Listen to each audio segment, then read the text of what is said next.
Eh.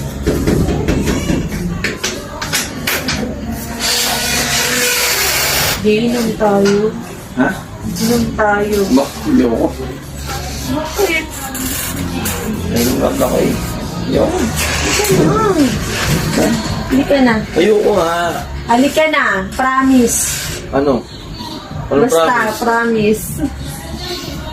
2 riders lang ha. Yes. 8 hours later. May tanong ako sa'yo. Ano? Dati ba't kapag ka sinasabi kong maalis na ako, hindi ka na magre-reply? Hmm? Hindi ka na magre-reply. Di ba umalis ako? Simple lang eh. Ayoko kasi nang away. Kaya umiiwas ako sa ganun. Ayaw mo ng away pero pagbalik ko, may iba ka na palang kasama. Ano naman yun? Tangina, dati pa yun. Kaya yung sinasabi ko sa'yo, ay ayaw ako mag-iinam tayo eh. Totoo na na to. Ha? Totoo na to. Ha? Ayan na yung dahilan kaya bakit ayaw makainuman ka. Ngayon, Naalala mo ba noon? Di ba natatrabaho ako? Huwag kang magsalita.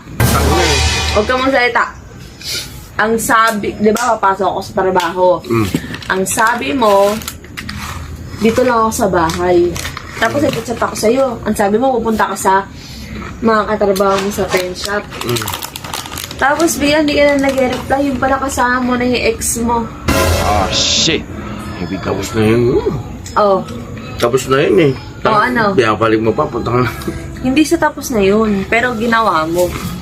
Hindi nga dapat balikan niya. Hindi dapat balikan pero hindi ka pa nagpapaliwanag sa akin kung bakit mo ginawa yun. Tingin mo ba? Tingin mo ba? Kaya kong kalimutan ng bigla-bigla yun. Ano ka ba? Putang ina niya, muna tayo mag-inom. Ganyan. Hindi. Mag-iinom tayo. Pag-uusapan natin.